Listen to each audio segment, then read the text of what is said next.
Good evening, and welcome to Christian Life School's production of A Christmas Carol, a live radio play. This story, by Charles Dickens, has been annually retold in various forms for nearly 200 years. Within that span of time, one of the ways most Americans used to get their entertainment and news was by gathering around the radio set.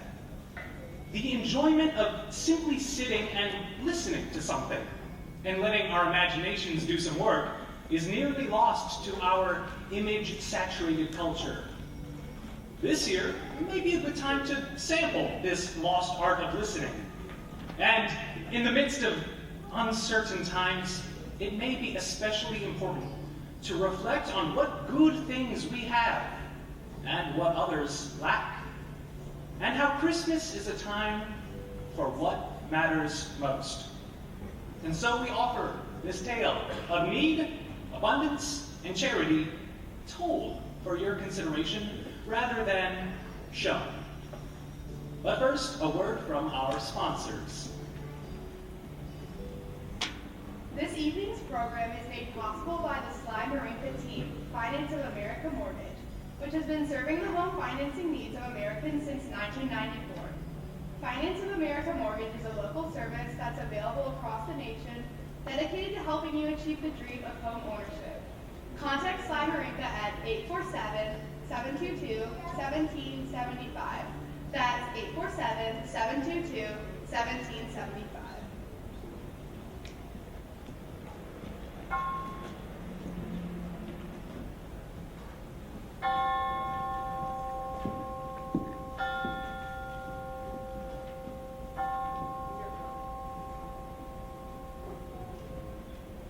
Marley was dead, to begin with.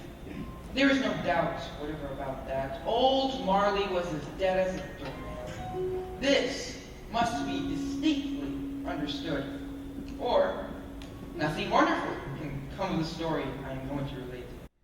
He was business partners with Mr. Ebenezer Scrooge for I don't know how many years.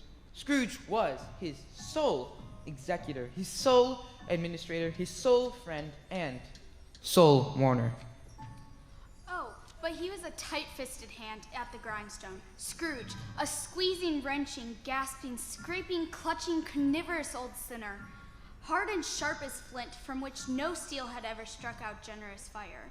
The cold within him froze his old features and spoke out shrewdly in his grated voice. External heat and cold had little influence on Scrooge. No warmth could warm, no wintry weather could chill him. No wind that blew was bitterer than he. No falling snow was more attent upon its purpose. Nobody had ever stopped in the streets to say with gladsome looks, "My dear Scrooge, how are you?" No man or woman ever once in all his life asked for the time or directions of Scrooge. But what did Scrooge care?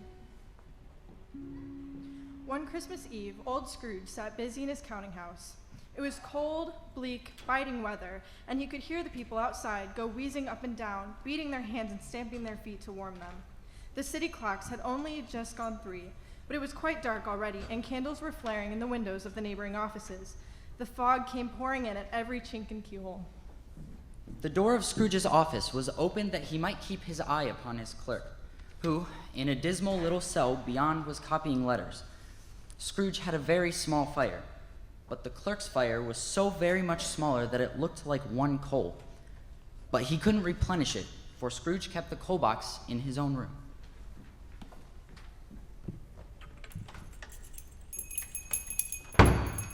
A Merry Christmas, Uncle. God save you. Bah! Humbug! Christmas a humbug, Uncle?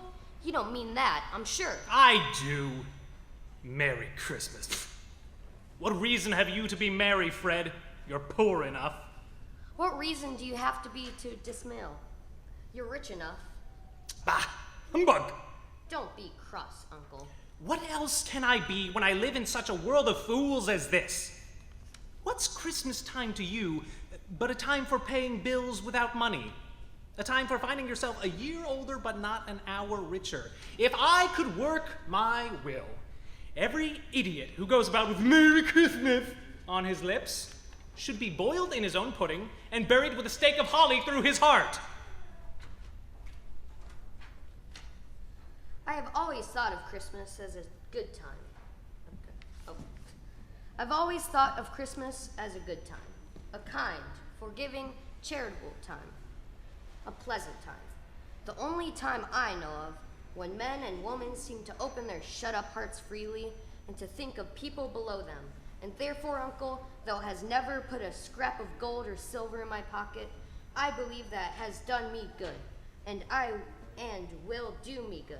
And I say, God bless it. Oh, hear, hear. And God bless you, Master Fred. Let me hear another word from you, Bob Cratchit, and you'll keep your Christmas by losing your situation. Don't be angry, Uncle. Come, dine with us tomorrow. Us? Why did you get married? Because I fell in love. Love! Oh, of all the outrage. But, Uncle, you never came to see me before that happened. Why give it as a reason for not coming now? I want nothing from you. I ask nothing of you. Why cannot we be friends? Good afternoon, nephew. I am sorry with all my heart to find you so resolute. We have never had any quarrel. A Merry Christmas, Uncle. Good afternoon. And a very Merry Christmas to you, too. Sir, to you and yours. Thank you, sir. And God bless you, sir. God bless us, everyone. Scrooge and Marley's, I believe.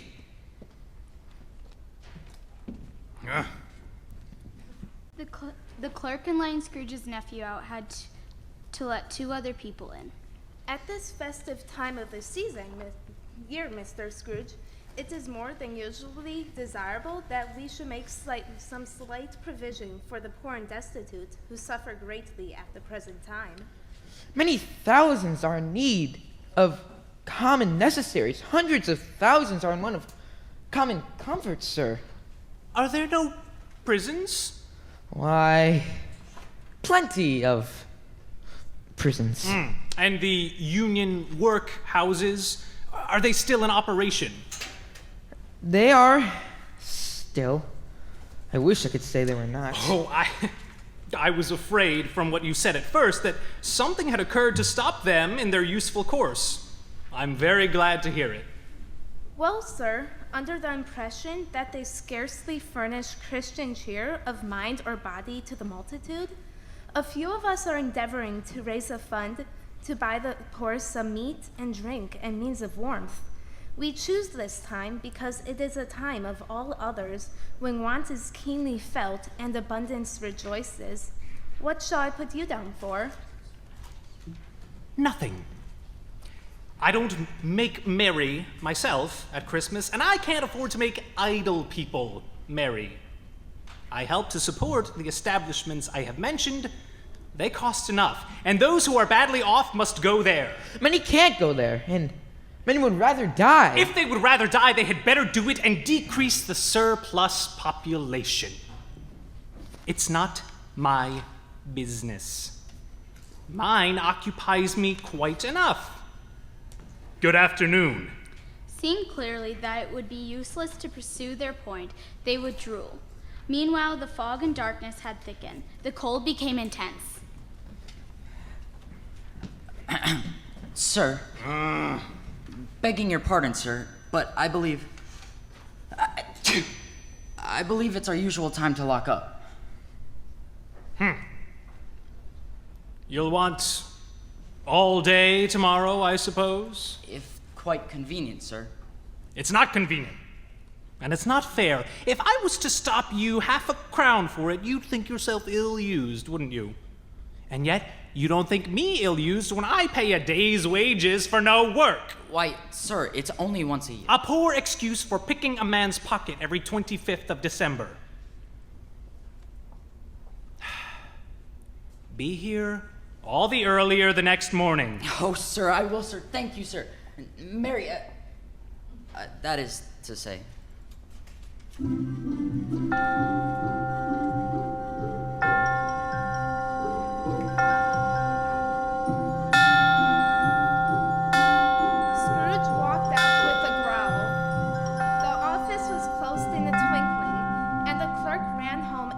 As he could pelt. Scrooge lived in chambers which had once belonged to his deceased partner, in a lowering pile of building in a dreary yard. The yard was so dark when Scrooge arrived that even he, who knew its every stone, had to feel out his way with outstretched hands. Now, it is a fact that there was nothing at all particular about the knocker on the door, except that it was very large. It is also a fact that Scrooge had seen it, night and morning, during his whole residence in that place.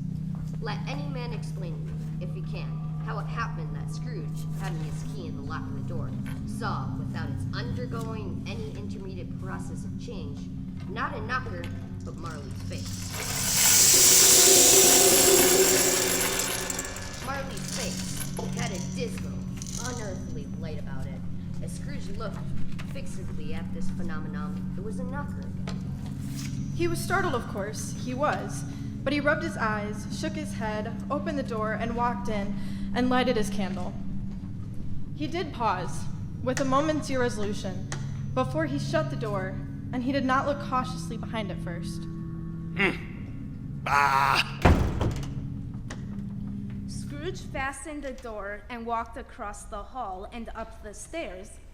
Quite satisfied that his eyes had played a trick on him, he closed his door and locked himself in. Thus, secured against surprise, he put on his dressing gown and slippers and his nightcap and sat down before the fire. It was a very low fire indeed. Nothing on such a bitter night. Scrooge sat close and brooded over it, to extract the least sensation of warmth. The fireplace was an old one, and paved all around with quaint tiles, designed to illustrate the scriptures, hundreds of figures to attract his others, and yet that face of Marley, 7 years dead, seemed to materialize and swallow up the whole. Humbug. Scrooge took several turns about the room, then sat down again. As he threw his head back in the chair, his glance happened to rest upon a bell, a disused bell, that hung in the room. It was with great astonishment and dread that, as he looked, he saw this bell begin to swing. He swung it so softly in the outset that it scarcely made a sound, but soon it rang loudly, and so did every bell in the house.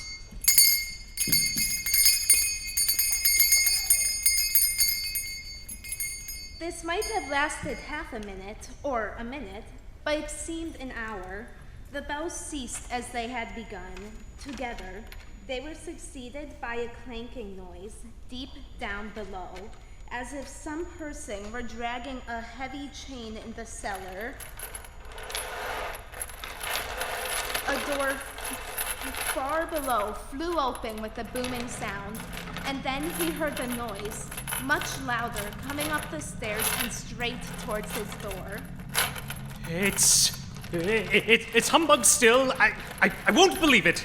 Scrooge's color changed, though, when, without a pause, the clinking, clanking sound came on through the heavy door and passed into the room before his eyes. Upon its coming in, the dying flame in the grate leaped up and then fell again, quite extinguished. The same face, the very same. Marley. He drew a chain which was clasped around his middle.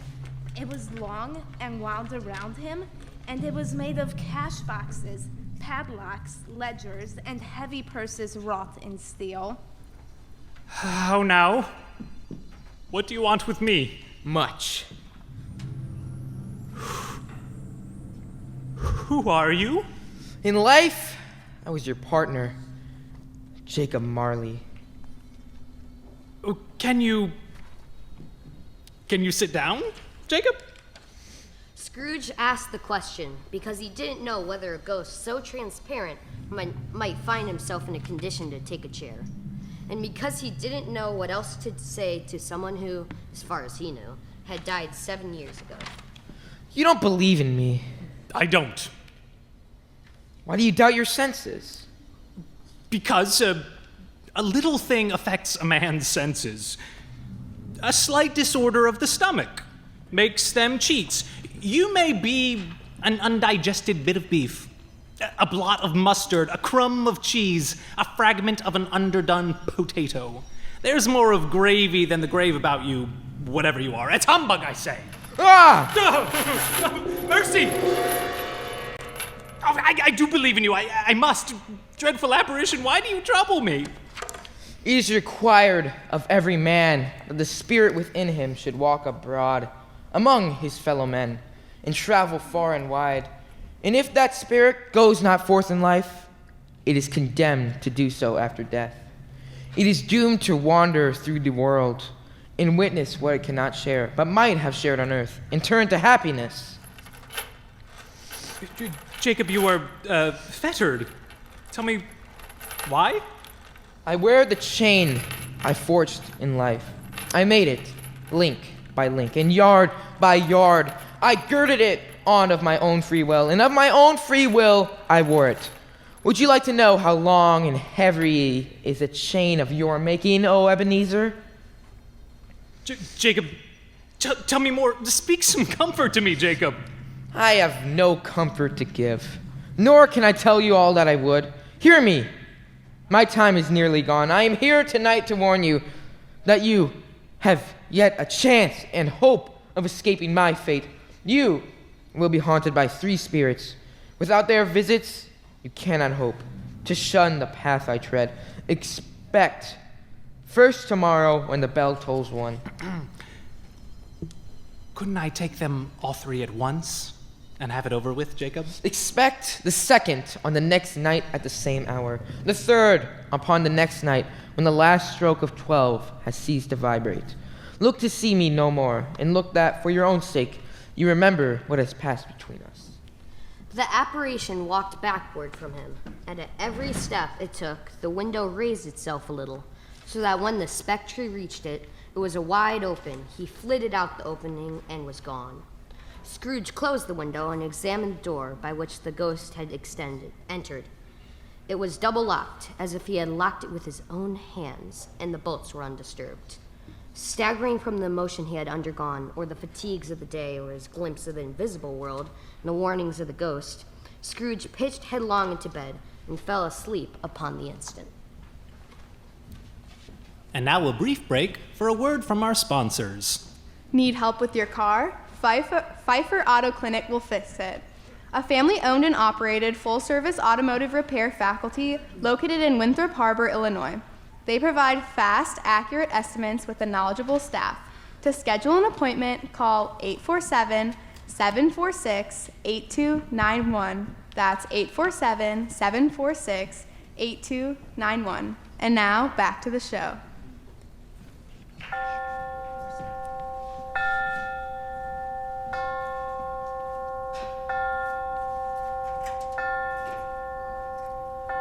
Scrooge scrambled out of bed and groped his way to the window. He was obliged to rub the frost off with his sleeve of his dressing gown before he could see anything, and could see very little then. All he could make out was that it was still very foggy and extremely cold. Scrooge went to bed again and thought it over and over and over, and could make nothing of it. Had it all been a dream? Scrooge laid in his stage until the clock chimes the 4:15, when he remembered on sudden that the ghost had warned him of a visitation when he had bells toward 1. He resolved to lie awake until the hour was past, and considered that he could no more go to sleep than go to heaven. This was perhaps the wisest solution in his power.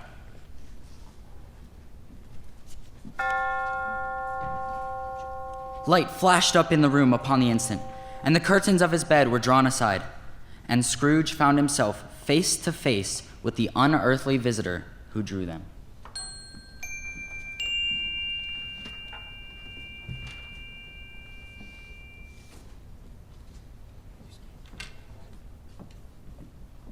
It was a strange figure, like a child, or rather like a very old person, diminished to a child's proportions.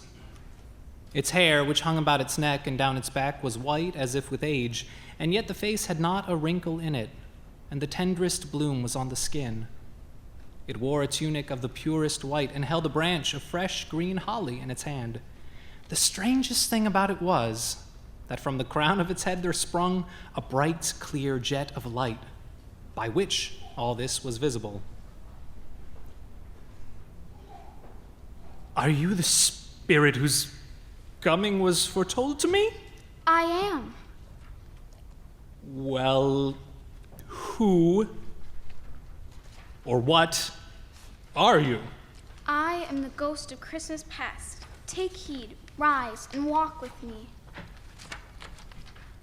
As the words were spoken, they passed through the wall and stood upon an open country road. With fields on either hand, the city had entirely vanished. This was a clear, cold winter day, with snow upon the ground.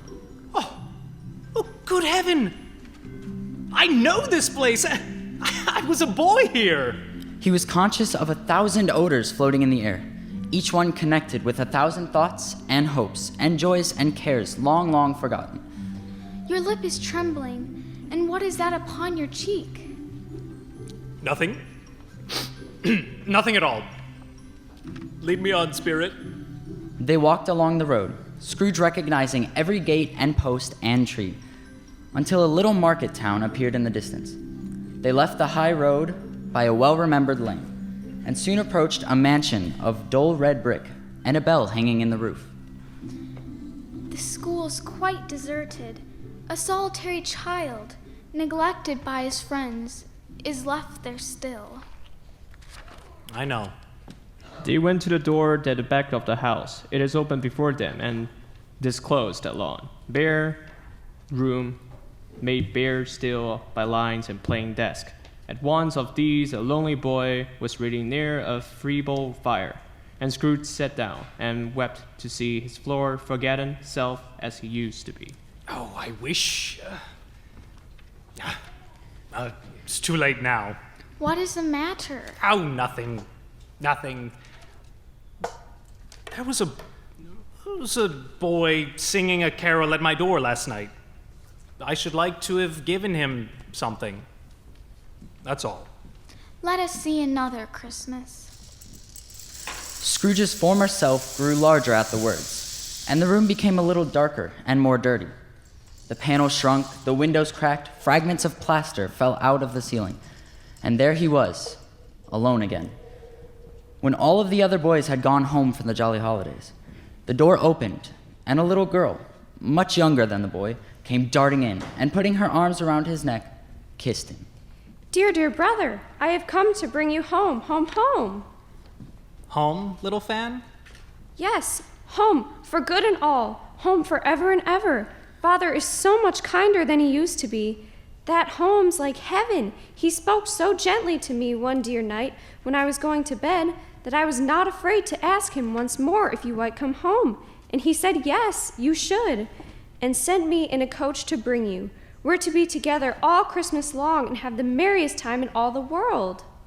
She clapped her hands and laughed, and tries to touch his head. But being too little, laughed again, and stood on his tiptoe to embrace him. Then she began to drag him, in her childish eagerness, towards the door. Always a delicate creature, whom I breathed might have withered, but she had a large heart. So she had.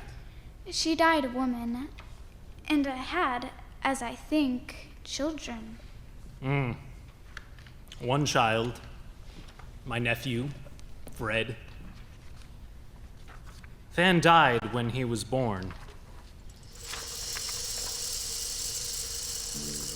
Although they had but that moment left the school behind them, they were now in the busy thoroughfares of a city.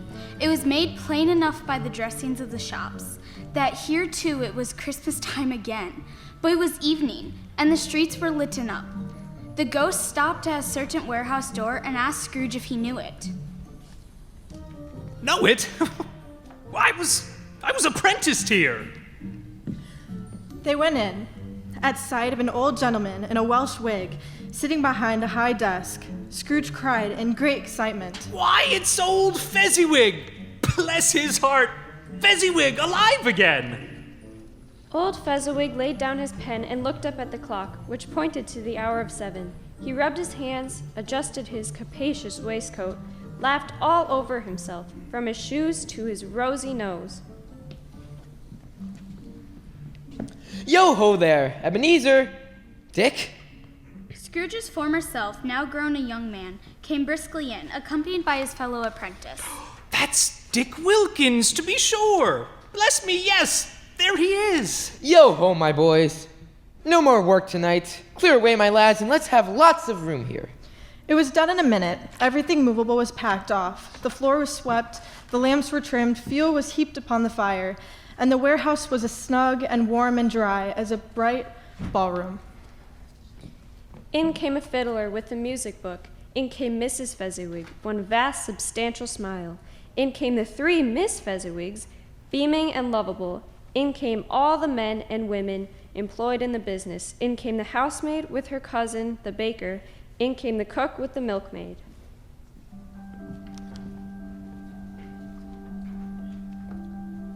There were dances and more dances, and there was cake, and there were toddies, and there was a great piece of cold roast and plenty of beer. During the whole of this time, Scrooge had acted like a man out of his wits. His heart and soul were in the scene and with his former self. His corroborated everything, remembered everything, enjoyed everything, and underwent the strangest agitation. It was not until the party had broken up and the bright faces turned away that he remembered the ghost and became conscious that it was looking full upon him. A small matter to make these silly folk so full of gratitude. Small? Why, is it not? He has spent but a few pounds of your mortal money, 3 or 4 perhaps. Is that so much that he deserves this glow of appreciation I see in these faces, and in yours even now? Oh, it isn't that, Spirit. He has the power to render us happy or unhappy, to make our service light or burdensome, a pleasure or a toil. The happiness he gives is quite as great as if it cost a fortune. Oh, What is the matter? Nothing particular. I should like to be able to say a word or two to my clerk just now. That's all. My time grows short. Quick.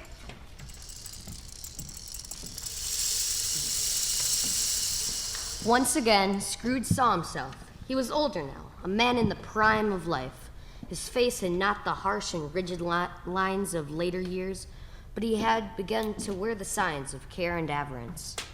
There was an eager, greedy, restless motion in his eye, which showed the passion that had taken root, where the shadow of the growing tree would fall. He was not alone, but sat by the side of a fair young girl in a mourning dress, in whose eyes there were tears, which sparkled in the light that shone out of the ghost of Christmas past. It matters to you very little. Another idol has displaced me, and if it can cheer and comfort you in time to come, as I would have tried to, I have no just cause to grieve. What idol has displaced you? A golden one. I have seen your nobler aspirations fall off one by one until the master passion gain engrosses you. Have I not? What then? If I have grown so much wiser, what then? I'm not changed towards you. Our contract is an old one. It was made when we were both poor and content to be so. You were changed. When it was made, you were another man. I was a boy. Your own feeling tells you that you are not what you are. I am. That which promised happiness when we were one in heart is fraught with misery now that we are two. How often and how keenly I have thought of this, I will not say. It is enough that I have thought of it and can release you. Have I ever sought release? In words? No, never, but in a changed nature, in an altered spirit, in another atmosphere of life, another hope at its great end. If this had never been between us, tell me, would you seek me out and try to win me now? You think not? I would gladly think otherwise if I could. Heaven knows, when I have learned a truth like this, I know how strong and irresistible it must be. But if you were free today, tomorrow, yesterday, can I even believe that you would choose a dowerless girl? You, who in your very confidence with her, weigh everything by gain? Or, choosing her, do I not know that your regret would surely follow? I do, and I release you. You may have pain in this. The memory of what is past half makes me hope you will. A very, very brief time, and you will dismiss the recollection of it, gladly, as an unprofitable dream. May you be happy in the life you have chosen. Spirit, show me no more. Conduct me home. Why do you delight to torture me? I told you these were the shadows of the things that have been. They are what they are. Do not blame me. Remove me from this place. I cannot bear it. Leave me. Take me back. Haunt me no longer. At length, Scrooge lifted his teary face from his hands. He was alone. He was conscious of being exhausted and overcome by an irresistible drowsiness. And further, of being back in his own bedroom, Scrooge barely had time to reel into bed before he sank into a heavy sleep. And now, a word from our sponsors. Superior Remodeling and Maintenance provides all-inclusive service from the dream design for your space to completion and finishing touches, all with your budget and functional needs in mind. Let Superior show you how we earned national recognition for our work. For a free estimate, call 847-456-779. That's 847-456-779. And now, back to the show. Awaking in the middle of a prodigious snore and sitting up in bed to get his thoughts together, Scrooge had no occasion to be told that the bell was again upon the stroke of 1. He felt that he was restored to consciousness in the right nick of time. Not particularly wishing to be surprised again at having his curtains drawn, he put them every one side with his own hands, and lying down again, established a sharp lookout all around the bed, for he wished to challenge the spirit on the moment of its appearance. Upon his bed fell a blaze of ruddy light. At length he began to think that the source and secret of this ghostly light might be in the adjoining room. He got up softly and shuffled in his slippers to the door. Ebenezer Scrooge, enter. It was his own room. There was no doubt about that. But it had undergone a surprising transformation. The walls and ceiling were so hung with living green that it looked like a perfect grove, from every part of which bright gleaming berries glistened. The crisp leaves of holly, mistletoe, and ivy reflected back the light, as if so many little mirrors had been scattered there. And such a mighty blaze went roaring up the chimney as that dull hearth had never known in Scrooge's time, or Marley's, or for many, many winters gone. Heap up to the floor to form a kind of throne, where turkeys, geese, great joints of meat, sucking pigs, long rafts of sausage, mine pines, puddings, barrels of oysters, red hot chestnuts, cherry, check apples, juicy orange, luscious pears, immense cakes, and seeing bowls of punch that makes that chamber dim with their delicious steam. In easy state upon this couch there sat a jolly giant, glorious to see, who bore a glowing torch and held it up, high up, to shed its light on Scrooge as he came peeping around the door. Come in, and know me better, man. I am the ghost of Christmas present. Look upon me. Scrooge reverently did so. It was clothed in one simple green robe, bordered with white fur. Its feet, observable beneath the ample folds of the garment, were bare, and on its head it wore no other covering than a holly wreath, set here and there with shining icicles. Its dark brown curls were long and free as its decennial face, its sparkling eye, its open hand, its cheery voice, its unconstrained demeanor, and its joyful air. You have never seen the like of me before.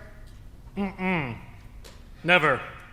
Have you ever walked forth with the younger members of my family, meaning, for I am very young, my elder brothers and sisters born in these later years? I don't think I have. Have you had many siblings, Spirit? More than 1,800. A tremendous family to provide for. Spirit, conduct me where you will. I went forth last night on compulsion, and I learned a lesson which is working now. Tonight, if you have aught to teach me, let me profit by it. All the room vanished instantly, and they stood in the city streets on Christmas morning, where the people made a rough but brisk and not unpleasant kind of music, and the scraping the snow from the pavement in front of their dwellings and from the tops of their houses. There was nothing very cheerful to the climate of the town, and yet it was there an air of cheerfulness abroad. For the people who were shoveling away on the housetop were juvenile and full of glee, calling out one another from the parapets, and now and then exchanging a facetious snowball, laughing heartily if it went right and not less heartily if it went wrong. The shops were still half open. There were great round pot-bellied baskets of chestnuts, shaped like waistcoats, of jolly old gentlemen, lolling at the doors and tumbling out into the street in their opulence. There were pears and apples clustered high in blooming pyramids. There were bunches of grapes. There were piles of hazelnuts, mossy and brown. The blended scents of tea and coffee were so grateful to the nose. The raisins were so plentiful and rare, the almonds so extremely white, the sticks of cinnamon so long and straight, the other spices so delicious, the candy fruit so caked and spotted with molten sugar. Customers were all so hurried and so eager in the hopeful promise of the day that they tumbled up against each other at the door, crashing their wicker baskets widely, and left their purchases upon the counter, and came running back to fetch them, and committed hundreds of the like mistakes in the best humor possible. But soon the steeples called good people all. To church and away they came, flocking through the street in their best clothes, and with their gayest face. The sight of these revelers appears to interest the Spirit very much. Once or twice, when there were angry words between some dinner carriers who had joisted each other, he sprinkled a few droppings of them from his torch, and their good humor was restored directly. Scrooge and the ghost went into the suburbs of the town. Their way led straight to Scrooge's clerks. On the threshold of the door, the Spirit smiled and stopped to bless Bob Cratchit's dwelling with the sprinkling of its torch. Then up rose Mrs. Cratchit, Bob's wife, dressed out but poorly in twice-turned gown, but brave in ribbons, which are cheap and make a goodly show for sixpence, and she laid the cloth, assisted by Lida Cratchit, second of her daughters, also brave in ribbons, while Master Peter Cratchit plunged a fork into the saucepan of potatoes. What has ever got your precious father, then? And your brother? Tiny Tim? And Martha? Why, bless your heart alive, my dear. How late you are. We had a deal of work to finish up last night, and had to clear away this morning, Mother. Well, never mind, so long as you are come. Sit ye down before the fire, my dear, and have a warm, Lord bless ye. Father's just behind me, and Tim. I saw them on the way. In came Bob with his threadbare clothes darned up and brushed to look seasonable, and Tiny Tim upon his shoulder. Alas for Tiny Tim, he bore a little crutch, and his legs ironclad with braces. And how did little Tim behave? Oh, as good as gold. Somehow he gets thoughtful, sitting by himself so much, and thinks the strangest things you ever heard. He told me, coming home, that he hoped the people in the church saw him, because he was a cripple, and it might be pleasant to them to remember upon Christmas Day, who made lame beggars walk and blind men see. His active little crutch was heard upon the floor, and back came Tiny Tim before another word was spoken, escorted by his brother and sister to his stool before the fire. At last the dishes were set on, and grace was said. When Mrs. Cratchit began to carve the goose, a delighted sigh broke out around the table, and little Tim cried. Hurrah! There never was such a goose, eked out by applesauce and mashed potatoes. It was a sufficient dinner for the whole family. Everybody had enough. At last the dinner was all done, the cloth was cleared, and the hearth swept, and the fire made up. Apples and oranges were put upon the table, and a shovel full of chestnuts on the fire. Then all the Cratchit family drew round the hearth. A Merry Christmas to us all, my dears, and God bless us. Merry Christmas, Father. Christmas. Merry Christmas, Mother. God bless us. God bless us, everyone. Spirit, tell me if Tim will live. I see a vacant seat in the poor chimney corner, and a crutch without an owner, carefully preserved. If these shadows remain unaltered by the future, the child will die. No, kind spirit. Say that he will be spared. What then? If he be like to die, he better do it, and decrease the surplus population. Will you decide what man shall live, what man shall die? It may be that in the sight of heaven you are more worthless and less fit to live than millions like this poor man's child. To Mr. Scrooge. I raise my glass to Mr. Scrooge, the founder of the feast. Founder of the feast, indeed.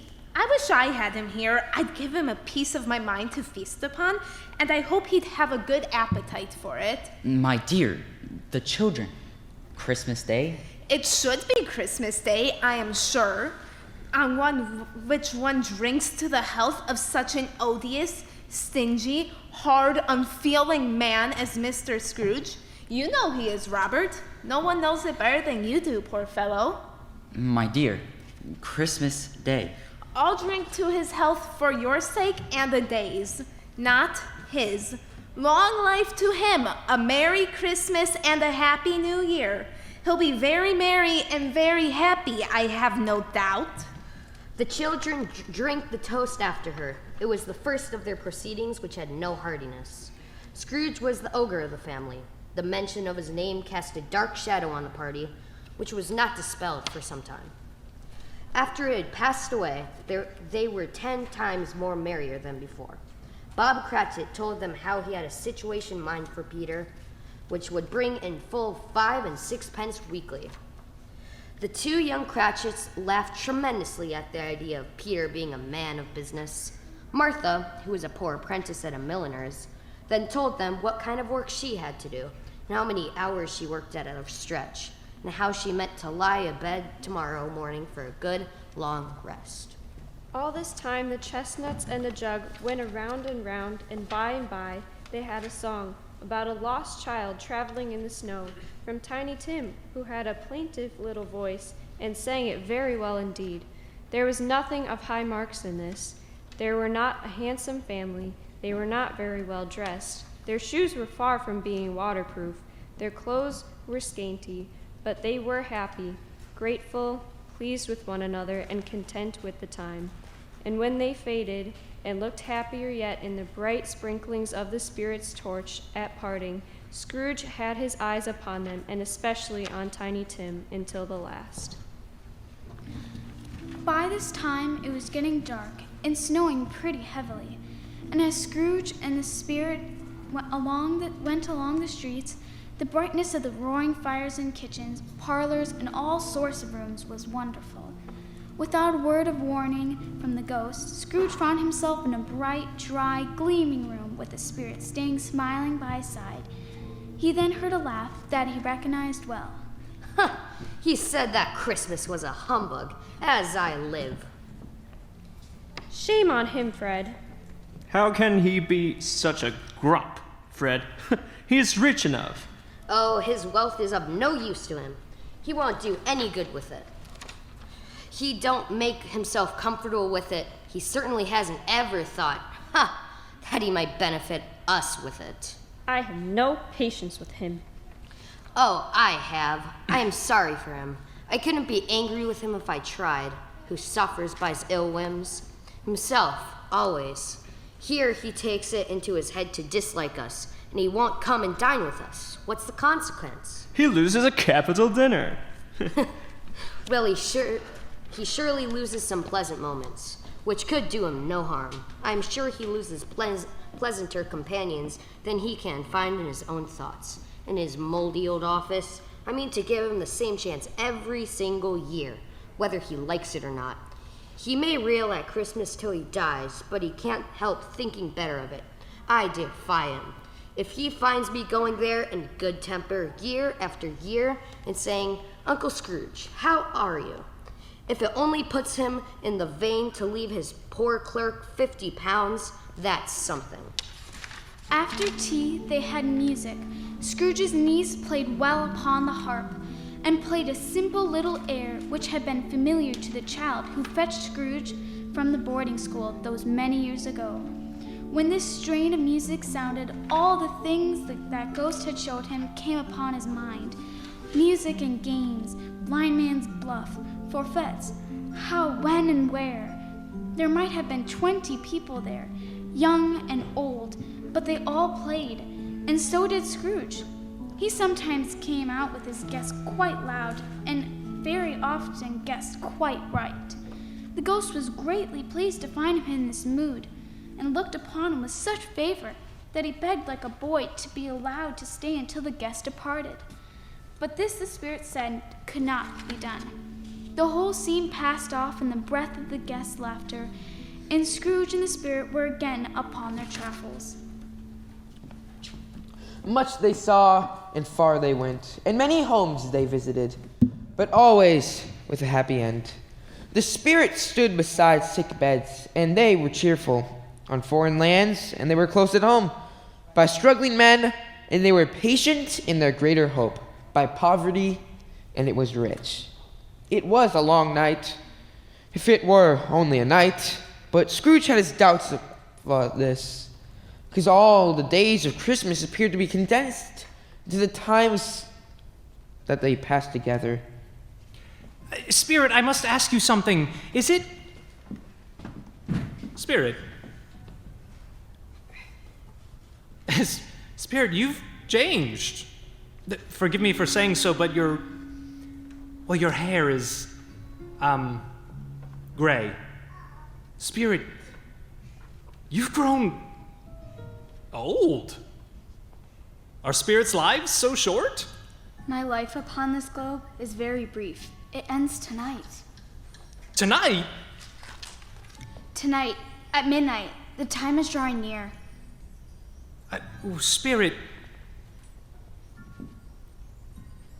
forgive me if I'm not justified in what I ask, but I see something strange. Spirit, what is that protruding from the hem of your robe?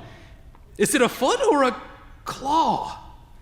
From the foldings of its robe, it brought 2 children, wretched, abject, frightful, hideous, and miserable. They knelt down at its feet and clung upon the outside of its garment. There was a boy and a girl, yellow, meager, ragged, scowling, wolfish, where graceful youth should have filled their features out and touched them with its freshest tints, a stale and shriveled hand, like that of age, had pinched and twisted them. Spirit, are they yours? They are humanity's, and they cling to me, appealing from their fathers. This boy is ignorance, this girl is want. Beware them both, and all of their degree. But most of all, beware this boy, for on his brow I see that written which is doom, unless the writing be erased. Well, have they no refuge or resource? Are there no prisons? Are there no workhouses?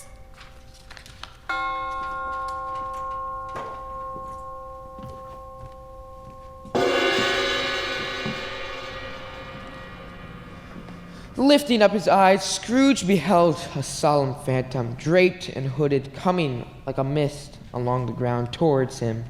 It was shrouded in a deep black garment, which concealed its head, its face, its form, and left nothing of it visible, save one outstretched hand. I am in the presence of the ghost of Christmas yet to come. The Spirit answered not. but pointed onward with its hand. You are about to show me shadows of things that have not happened, but will happen in the time before us. Is that so, Spirit? The upper portion of the garment was contracted for an instant in its folds. As if the spirit had inclined its head, that was the only answer he received. Ghost of the future. I fear you more than any specter I've seen. But as I know your purpose is to do me good, and as I hope to live to be another man from what I was, I'm prepared to bear you company, and do it with a thankful heart. Lead on. The night is waning fast, and it is precious time to me, I know.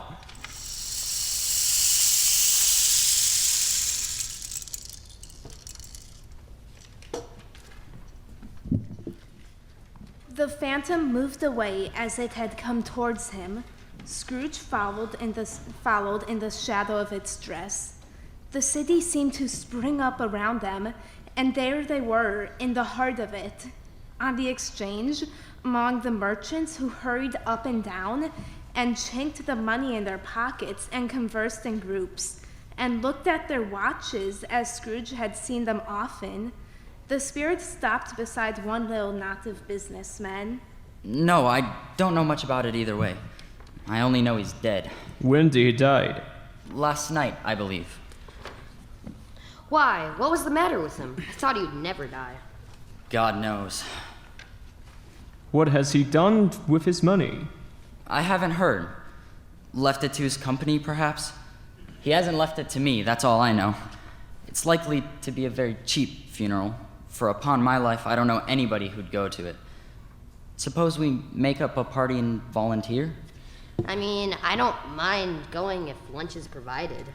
Cold, isn't it? It's seasonable for Christmas time. I dare say you're right. Well, good day. Spirit, I see. I see. The case of this unhappy man might be my own. My life tends that way now. Merciful heaven. What is this?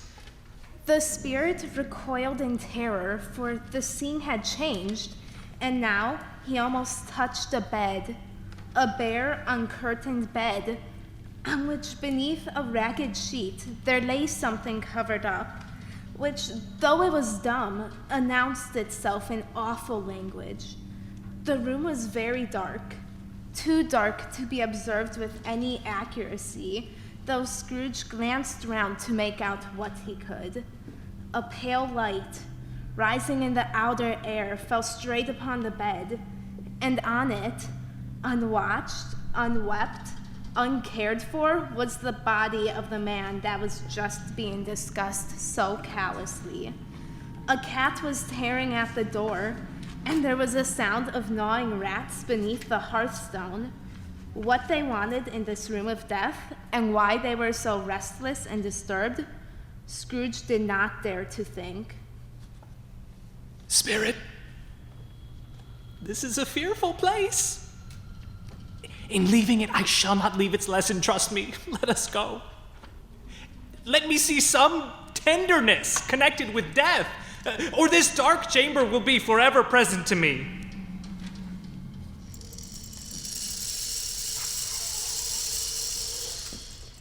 The ghost conducted him through several familiar streets. They entered poor Bob Cratchit's house, the dwelling he had visited before, and found the mother and the children seated round the fire.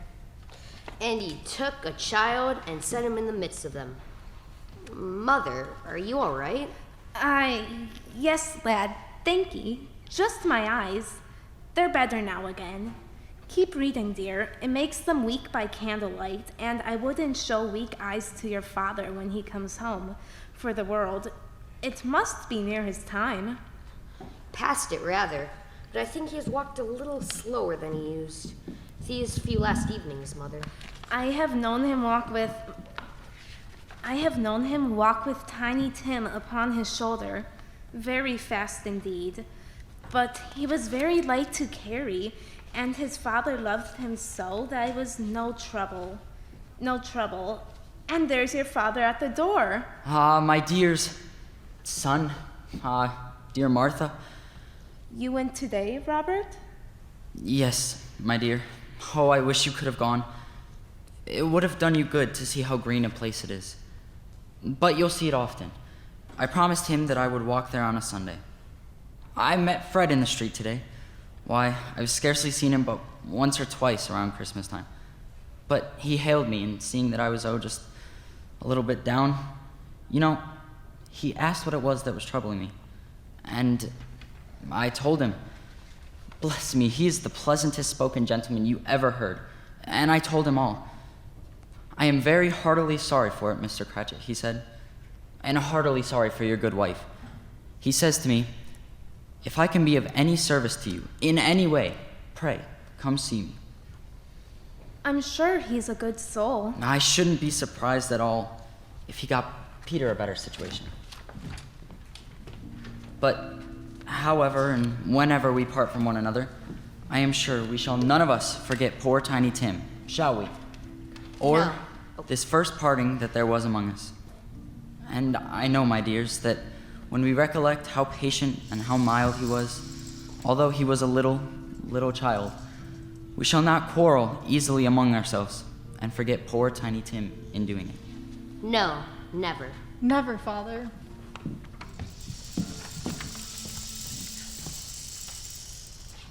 Scrooge turned to say something to Thomas, only to find their surroundings had changed once more. The phantom pointed as before. Scrooge found himself before an iron gate, a churchyard, walled in by houses, overrun by grass and weeds. The growth of vegetation's death, not life, choked up and fat with too much burying, a worthy place. The spirit stood among the graves and pointed down to one. He advanced towards it trembling. The phantom was exactly as it had been, but he dreaded that he saw a new meaning in its solemn shape. Answer me one question, Spirit. Are these the shadows of things that will be? Or are they the shadows of things that may be only? Men's courses will foreshadow certain ends to which, if persevered in, they must lead. But if the courses be departed from, the ends will change. Well, say it is thus with what you have shown me. The spirit was immovable as ever. Scrooge crept towards the tombstone, trembling as he went, and following the finger, read upon the stone of the neglected grave his own name, Ebenezer Scrooge. No. Spirit! No! No, Spirit, hear me! I'm not the man I was! I will not be the man I must have been but for this night's lesson. Why show me this if all hope is gone? Answer me that I may yet change these shadows you've shown me by an altered life. I will honor Christmas in my heart and try to keep it all the year. I will live in the past, the present, and the future. The spirits of all three shall strive within me. I will not shut out the lessons that they teach. Tell me that I may sponge away the writing on this stone. Scrooge had been gripping the specter's cold, bony hand with all his might. Presently, he opened his brimming eyes and looked up where he expected to see the ghost. He found he was clutching a plain wooden bedpost, his knuckles white with the effort. Yes, and the bedpost was his own. The bed was his own. The room was his own. Best and happiest of all, the time before him was his own to make amends in. Yes! I will! I will live in the past, the present, and the future. The spirits of all three shall strive within me. Oh, Jacob Marley! Heaven and Christmas time be praised for this. Oh, the shadows of the things that would have been may be dispelled. They will be. I know they will. His hands were busy with his garments all this time, turning them inside out, putting them on upside down, tearing them, mislaying them. I don't know what to do.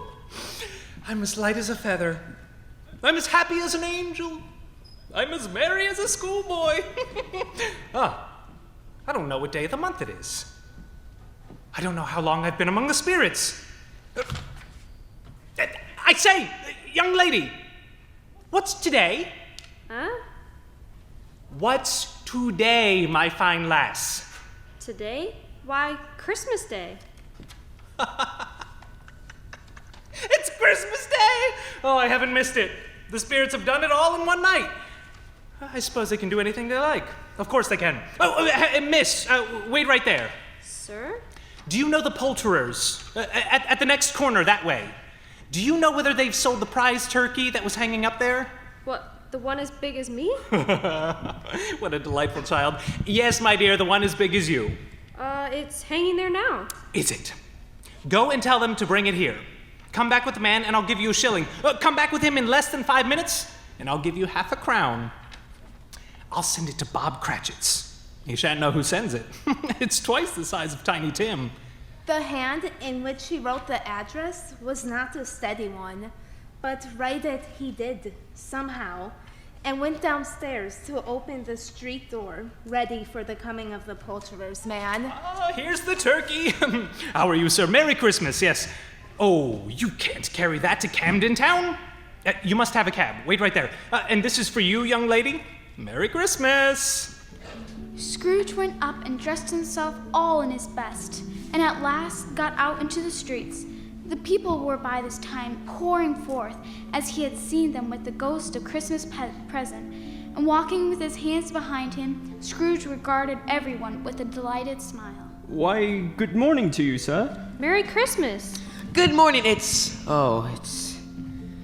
you, I see. My dear sir, how do you do?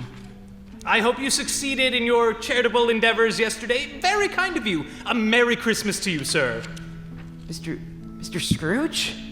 Oh, yes, that is my name, and I fear it may not be pleasant to you. Allow me to ask your pardon.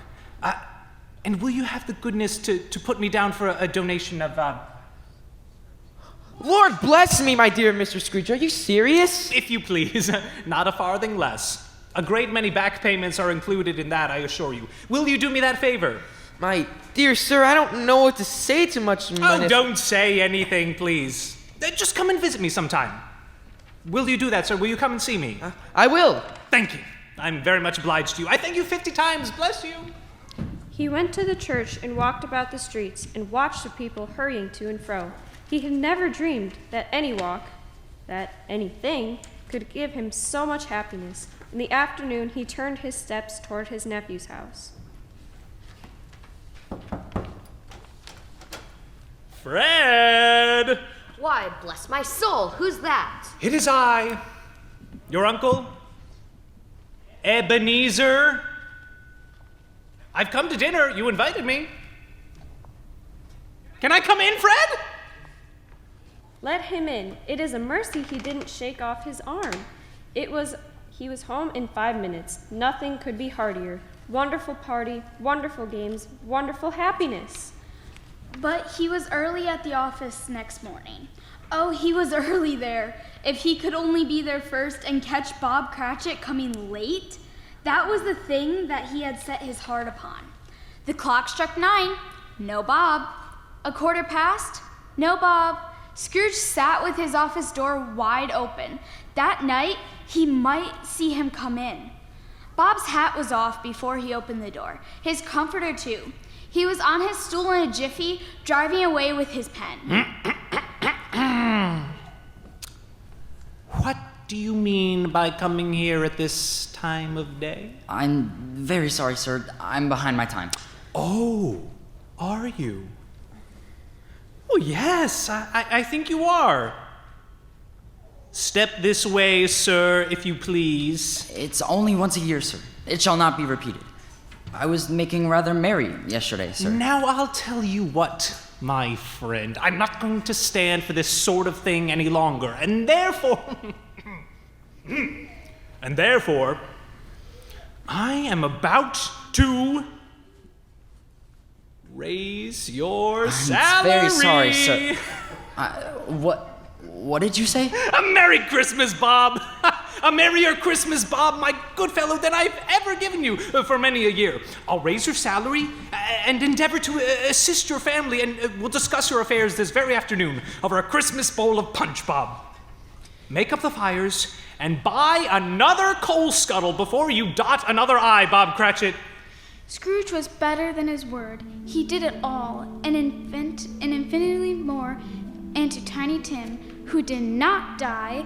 He was a second father. He became as good a friend, as good a master, and as good a man, and as the good old city knew. Some people laughed to see the alteration in him, but he let them laugh, and little heeded them. He thought it quite as well that they should wrinkle up their eyes and grins, better that than frowns. His own heart laughed. He had no further interactions with spirits, and it was always said of him that he knew how to keep Christmas well. If any man alive possessed the knowledge, may that be truly said of us and all of us. And so, as Tiny Tim observed, God bless us, everyone.